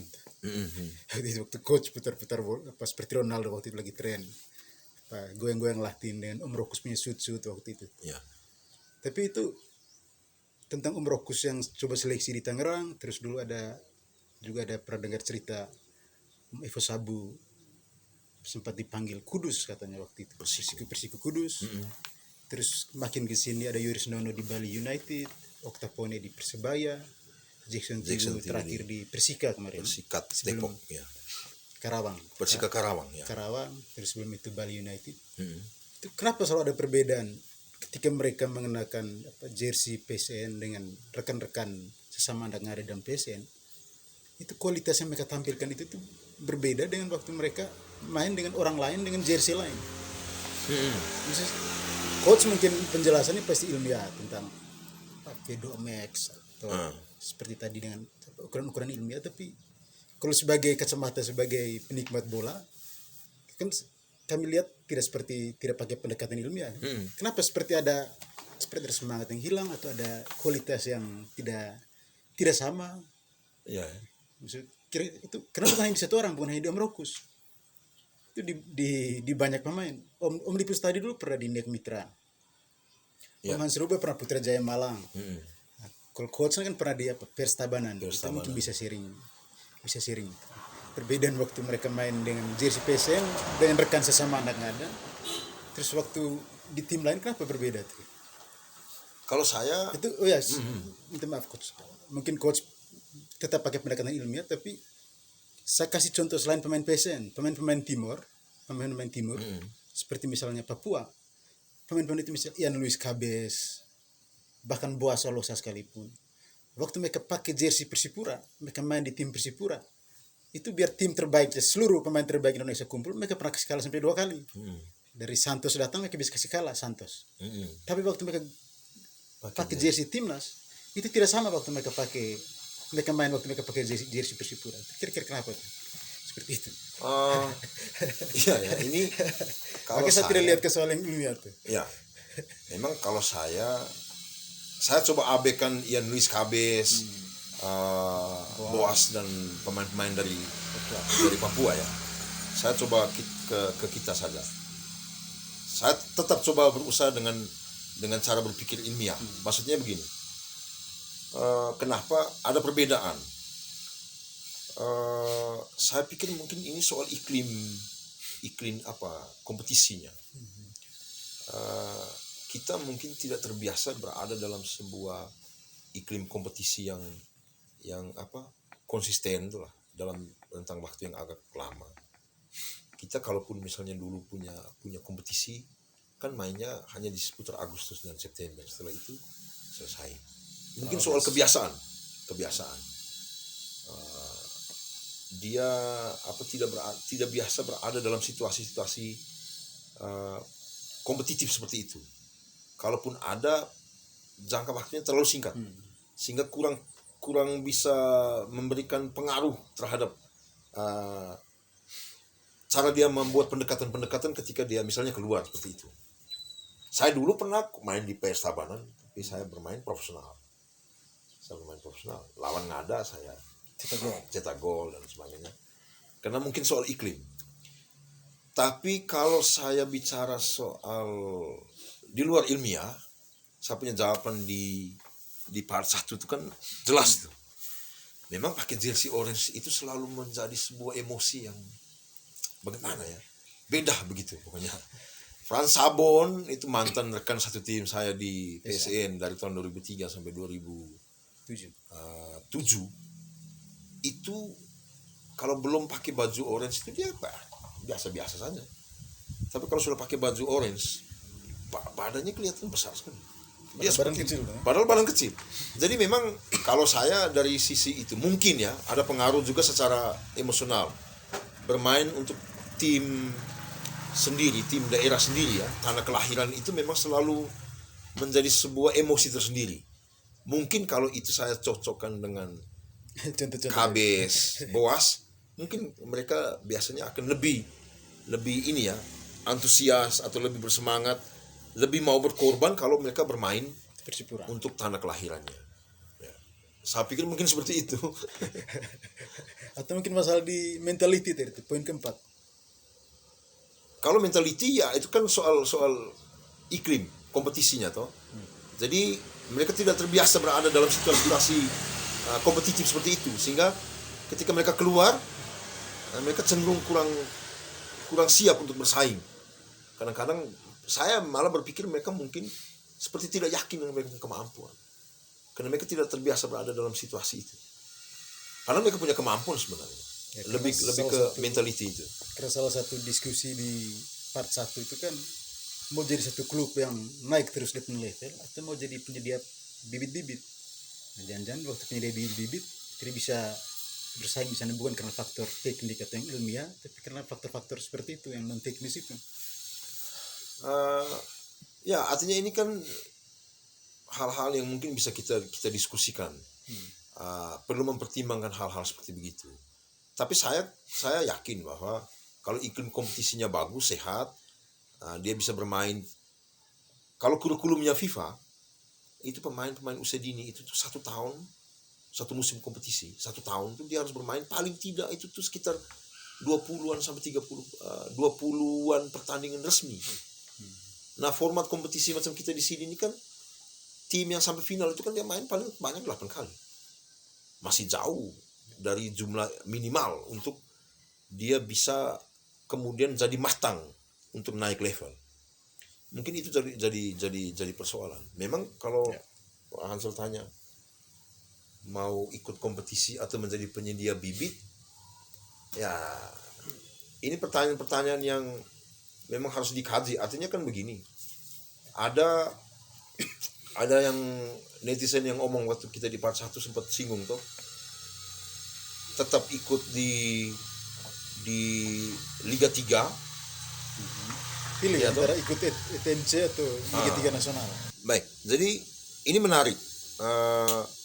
Ada pertanyaan, ada obrolan-obrolan di Facebook kan yang bilang mendingan kita ikut Liga Tiga nasional. Jangan lagi ikut Liga 3 nasional, ikut saja Eltari. Kecil tari. Nah, di Liga 3 itu banyak mafianya begitu ya. Jadi saya pikir ini penting, kita harus bisa memberikan pencerahan kepada masyarakat ya, publik sepak bola. Ada dua hal yang bisa saya jawab dari pernyataan itu. Yang pertama, jangan ikut Liga 3 nasional, main saja di Eltari. Saya pikir masyarakat harus diluruskan bahwa ETMC itu adalah kompetisi Liga 3 putaran provinsinya. Untuk di NTT di tahun ganjil, dan Piala Gubernur itu adalah Liga 3 putaran provinsi NTT di tahun genap. Jadi kalau ada yang bilang tidak usah ikut lagi Liga 3 nasional, main saja di ETMC, saya jadi bingung. Kan ETMC itu Liga 3. Itu yang pertama. Jadi kita luruskan di situ, sehingga saya pikir tidak harus kita berdebat tentang itu. Dan saya berpikir orang bertanding, semua tim ini kan bertanding kan untuk supaya bisa naik level, main ke level yang lebih tinggi. Nah kalau kita misalnya harus ada di level yang lebih tinggi, kenapa kita mesti turun? Gitu. Itu yang pertama. Terus yang kedua, jangan main di Liga 3 karena ada mafianya, ya toh. Main saja di Eltari. Saya pikir kan soal mafia ini kan di mana-mana itu kan ada, sama saja. Bahkan mungkin lebih rusak lagi itu, lebih apa namanya ya, mafianya itu tuh kan dari daerah, di putaran provinsi juga sama, di level yang paling rendah kita mengalami semua itu. Sehingga saya pikir kalau saya konkretnya begini, berkaitan dengan apa yang ditanyakan oleh Pak Hansel tuh, mau ikut kompetisi atau jadi penyedia bibit. Pertama, kita bisa pilih pilihan yang pertama. Kita tetap ikut kompetisi. Saya pikir PSN punya potensi untuk itu. Tinggal sekarang bagaimana kita mengelola tim ini dengan manajemen yang lebih baik, ya, harus memenuhi prinsip akuntabilitas, transparansi, sehingga peluang kita untuk makin berkembang ke level yang lebih tinggi itu makin besar, ya toh, lebih besar. Terus yang kedua, kita tetap ikut liga, ikut kompetisinya. Tapi skemanya begini. Kita perbaiki tim ini secara keseluruhan, dari hulu ke hilir. Jadi kita ada komponen-komponen yang terkait atau yang dibutuhkan oleh tim itu kita tambah. Katakanlah kita harus punya penasihat tim yang katakanlah secara bergaining dia punya posisi yang bagus nih di pusat. Kita punya Kombes Bapak Yosef Bai. Kenapa kita tidak bisa taruh saja sebagai penasihat? Atau anggota-anggota DPR kita di pusat yang punya posisi bagus, yang punya posisi tawar bagus, taruh saja jadi tim penasihatnya. Ada di penasihat timnya tuh. Kita punya Pak Ansi Lema, punya Pak Melkilah Kalena, punya Pak Dipo, punya Ibu Juli sekalipun ya toh, Ibu Juli Laiskodat. Kenapa tidak bisa seperti itu? Taruh. Kemudian kita benahi lagi tim secara utuh. Ada komponen-komponen seperti mungkin kita harus punya lawyer olahraganya yang kita taruh, sehingga ketika ada persoalan-persoalan hukum ada orang khusus yang menangani. Kemudian kita harus dalam konteks ruang terbuka olahraga, saya pikir sudah saatnya Ngada itu harus punya stadion dengan standar nasional. Sehingga iya, karena menurut saya PSN dalam tataran tertentu dia itu makrokosmos ekonomi.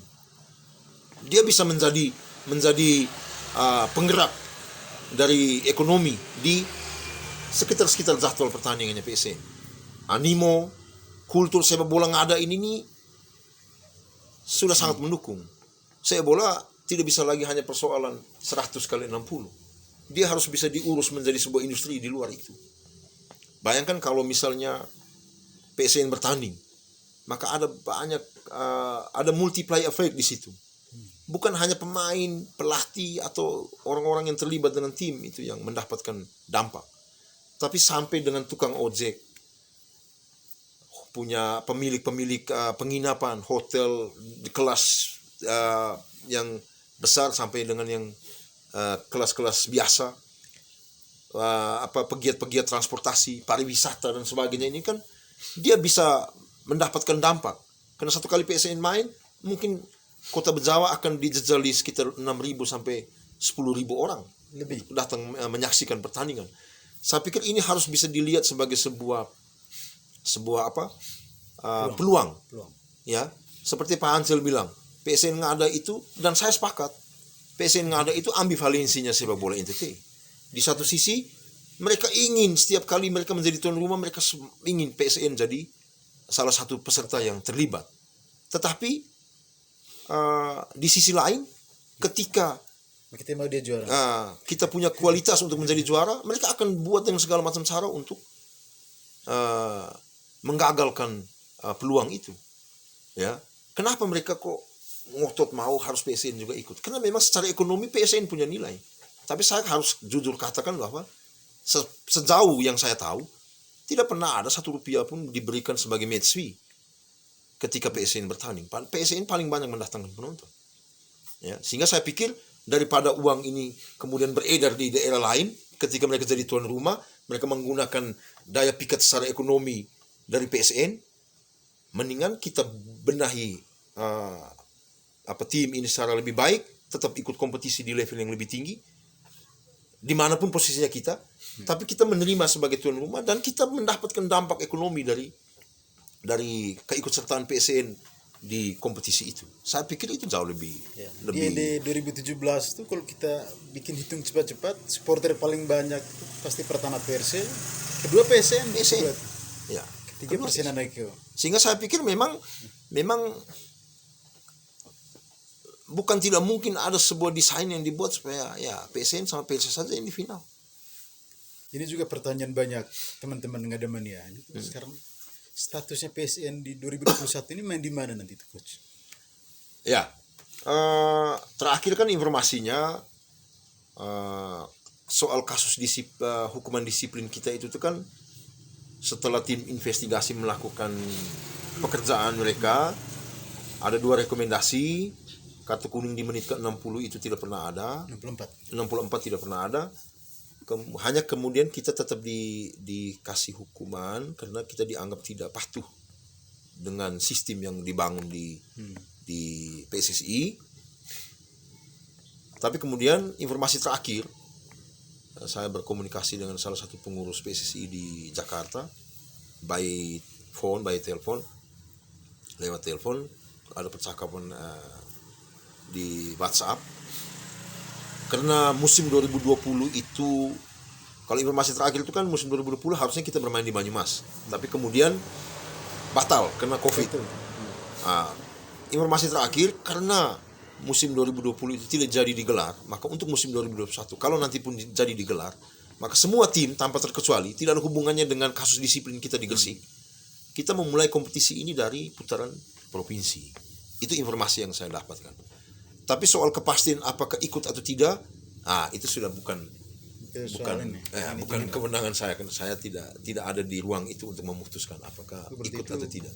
Statusnya sekarang di Liga 3 provinsi. Ya, tapi itu kan masih percakapan, komunikasi verbal. Secara resmi melalui surat, kan kita punya kebiasaan organisasi ini kan harus ada surat resmi. Nah, secara resmi saya tidak mendapatkan informasi itu. Mungkin orang di ASKAP, pengurus ASKAP atau ASPROF yang punya informasi lebih detail tentang itu, mereka punya kewenangan untuk menyampaikan itu.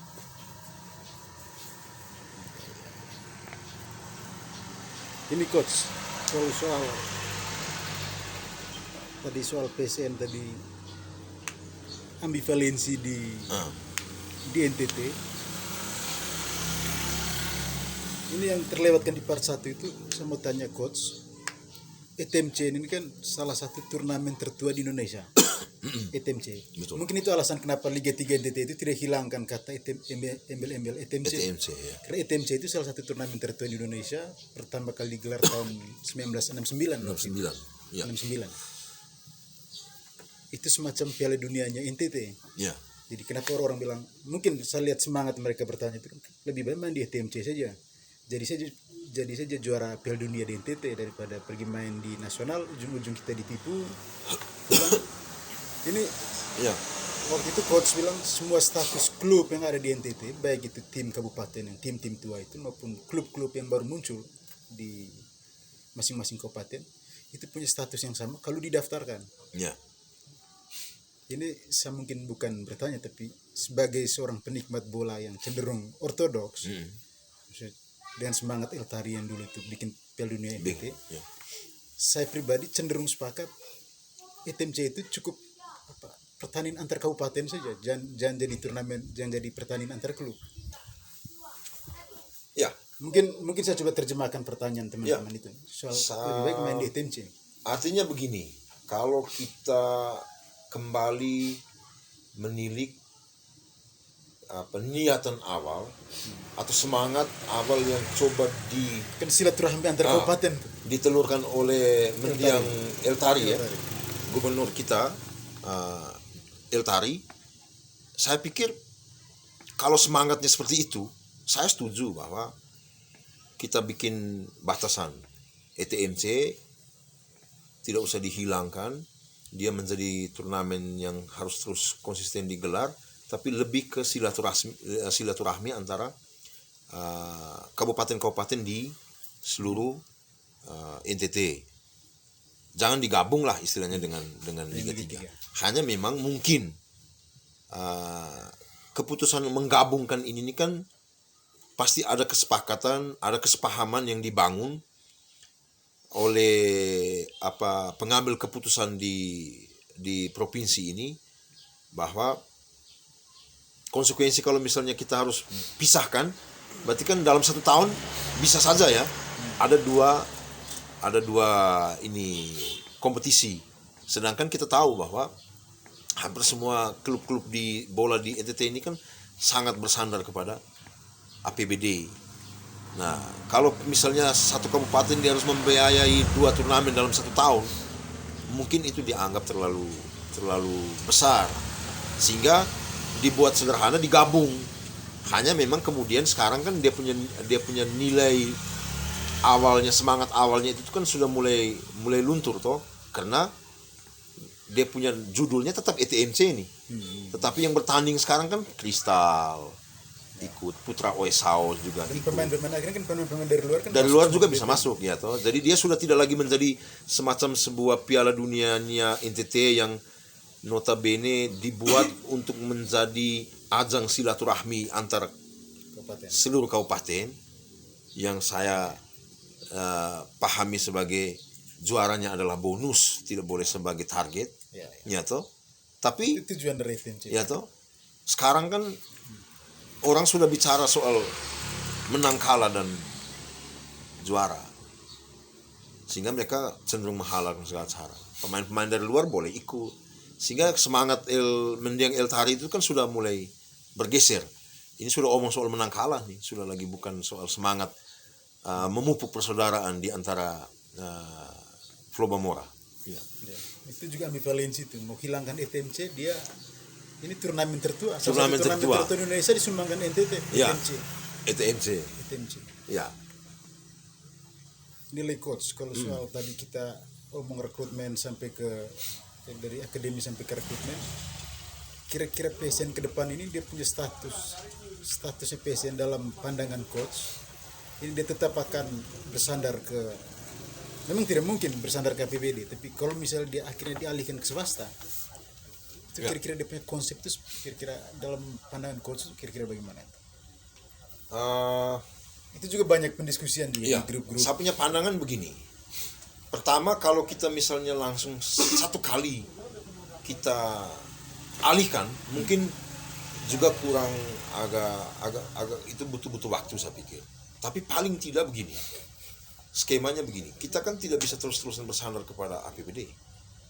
Karena ketika kita membuat segmentasi cabang olahraga, potensi olahraga di Ngada ini kan bukan hanya sepak bola.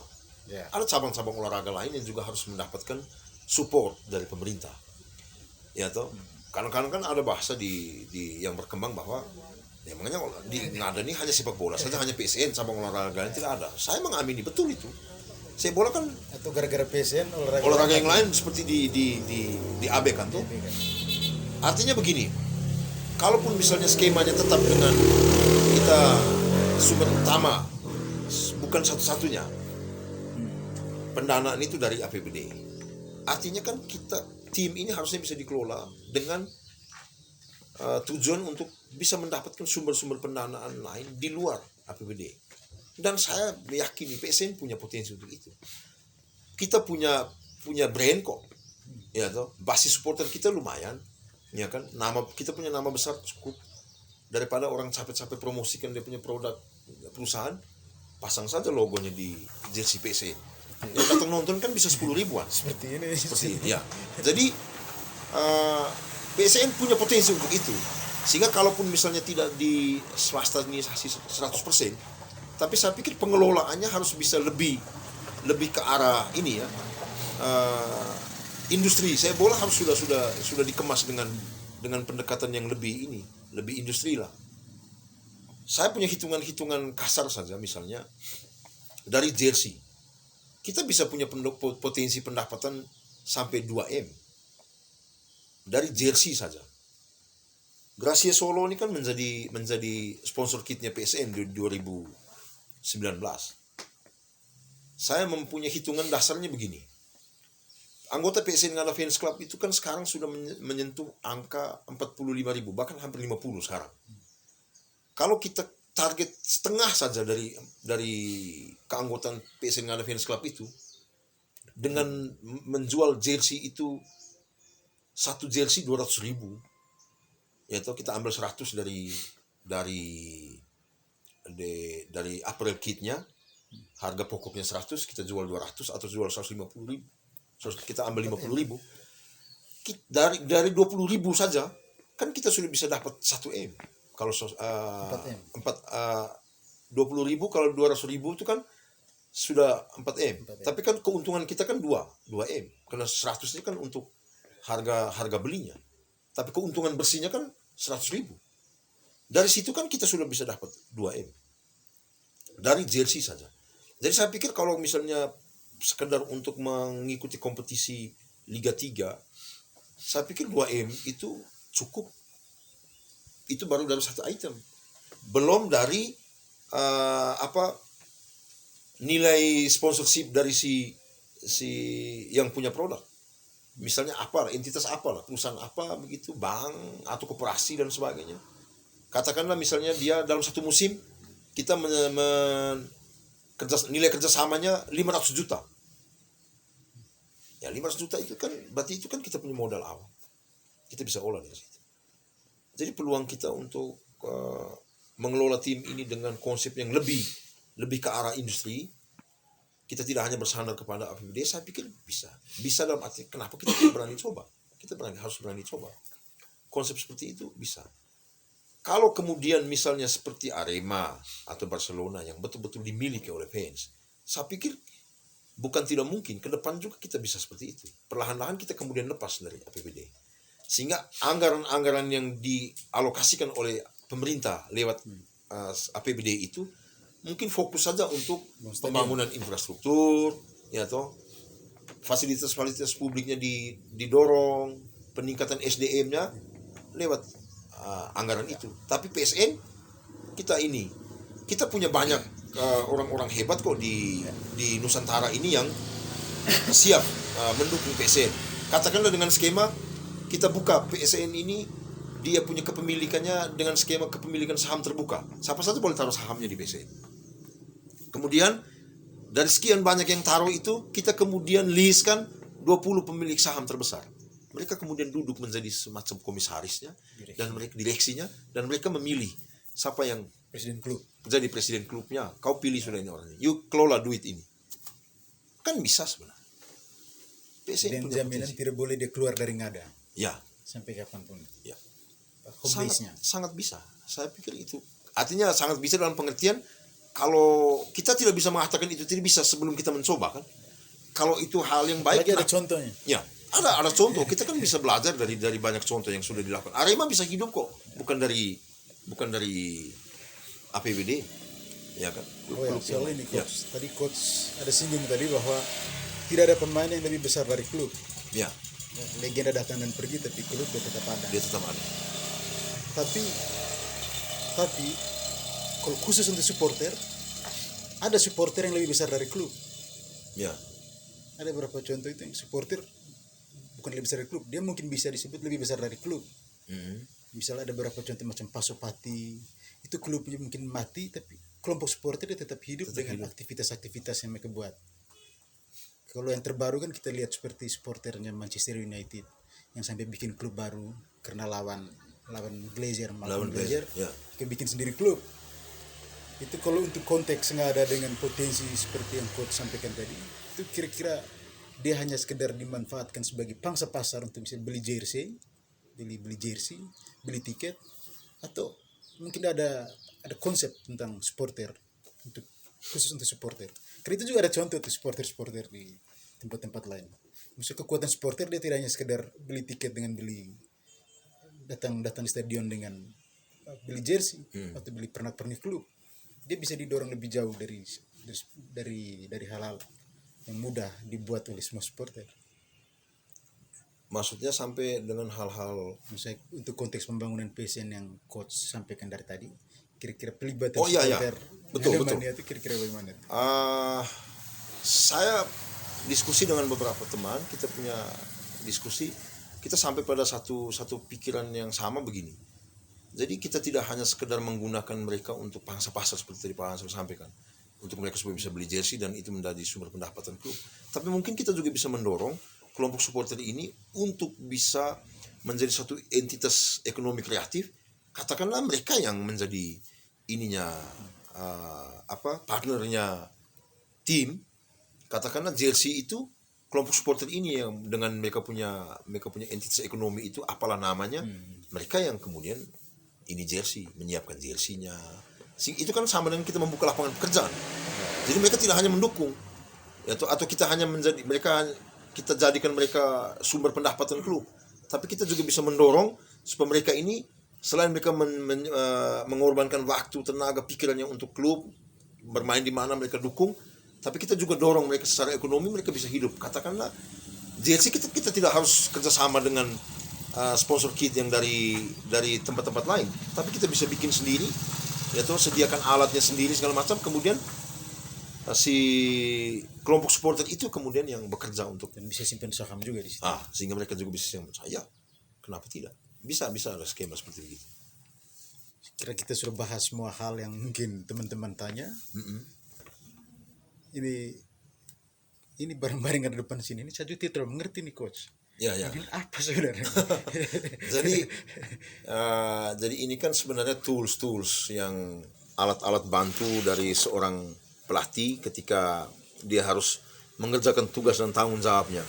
Jadi saya harus katakan bahwa menjadi pelatih memang sebenarnya orang mungkin kalau jarang menonton latihan, hanya menonton pertandingan, mungkin dia akan mengatakan bahwa jadi pelatih mudah, hanya teriak-teriak di pinggir lapangan, marah-marah pemainnya kalau bikin salah. Tapi sebenarnya tugas pelatih itu jauh lebih berat itu ketika di latihannya. Dia harus menyiapkan banyak hal. Jadi ini ada strategi board, kemudian ada peralatan-peralatan seperti kun, ada marker, ada gawang. Ini kan peralatan-peralatan yang menjadi teman perjalanan pelatih ketika melakukan tugas-tugasnya di lapangan. Ini namanya strategi board. Jadi ini kan dia semacam, ini ada pin-pin untuk penempatan posisi. Jadi ini skema atau formasi yang dalam 1-2 tahun terakhir digunakan oleh PSN. PSN menggunakan 3 back sejajar, 2 back sayap, 2 gelandang double center midfield, 1 gelandang serang dengan 2 striker. Ya, ini double pivot.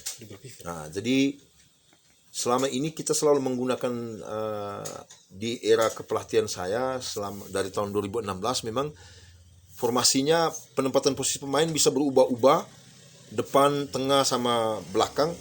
Tapi yang tidak berubah itu biasanya di tengah. Selalu ada 2 double center midfield atau double pivot ini. konsep ini memang saya gunakan biasanya karena analisa saya, kita dalam beberapa tahun terakhir itu dianugerahi pemain-pemain sayap yang punya kemampuan jelajah yang bagus, kemampuan menyerangnya oke, sehingga kita selalu menyediakan satu deputinya dia. Ketika dia bergerak naik, dia terlambat, pasti ada salah satu yang akan mengcover, dan di tengah selalu bisa menjaga kedalaman. Kurang lebih seperti itu. Kalau ini Ya, ini peralatan-peralatan latihan. Jadi Ciro di bawah. seperti yang saya sampaikan di awal tadi ya, tentang komponen-komponen kemampuan yang harus dimiliki oleh seorang pesepak bola. Ada kurang lebih 7 komponen fisik yang harus dimiliki oleh seorang pesepak bola. Tapi komponen-komponen seperti agility, kemudian kecepatan, kelentukan, keseimbangan itu hal-hal yang mungkin agak kurang dimiliki oleh pemain-pemain kita. Sehingga peralatan-peralatan ini adalah peralatan-peralatan yang biasanya akan saya gunakan untuk melatih komponen-komponen fisik itu yang saya anggap kurang.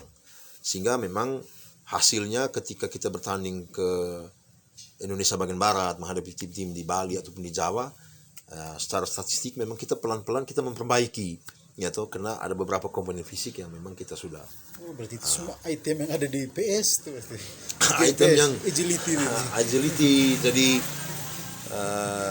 kelentukan, keseimbangan, kecepatan itu menjadi hal yang mungkin belum terlalu familiar di atlet-atlet kita. Jadi latihan-latihan pliometrik itu penting, sangat penting. Ya, jadi soal-soal teknis ini kita nanti akan bahas secara mendalam di part 3 nanti. Part 3 nanti ya. Oke. Di part 3 nanti ini dia punya clue awal. Jadi teman-teman, itu part 2 bersama Coach Cletus Marcelinus Gabe. Benar belaka apa yang dikatakan oleh Johan Cruyff atau Johan Cruyff tadi, bahwa sepak bola itu permainan sederhana tapi sangat sulit untuk bermain sederhana. Ya. Terima kasih. Salam Lotumapi.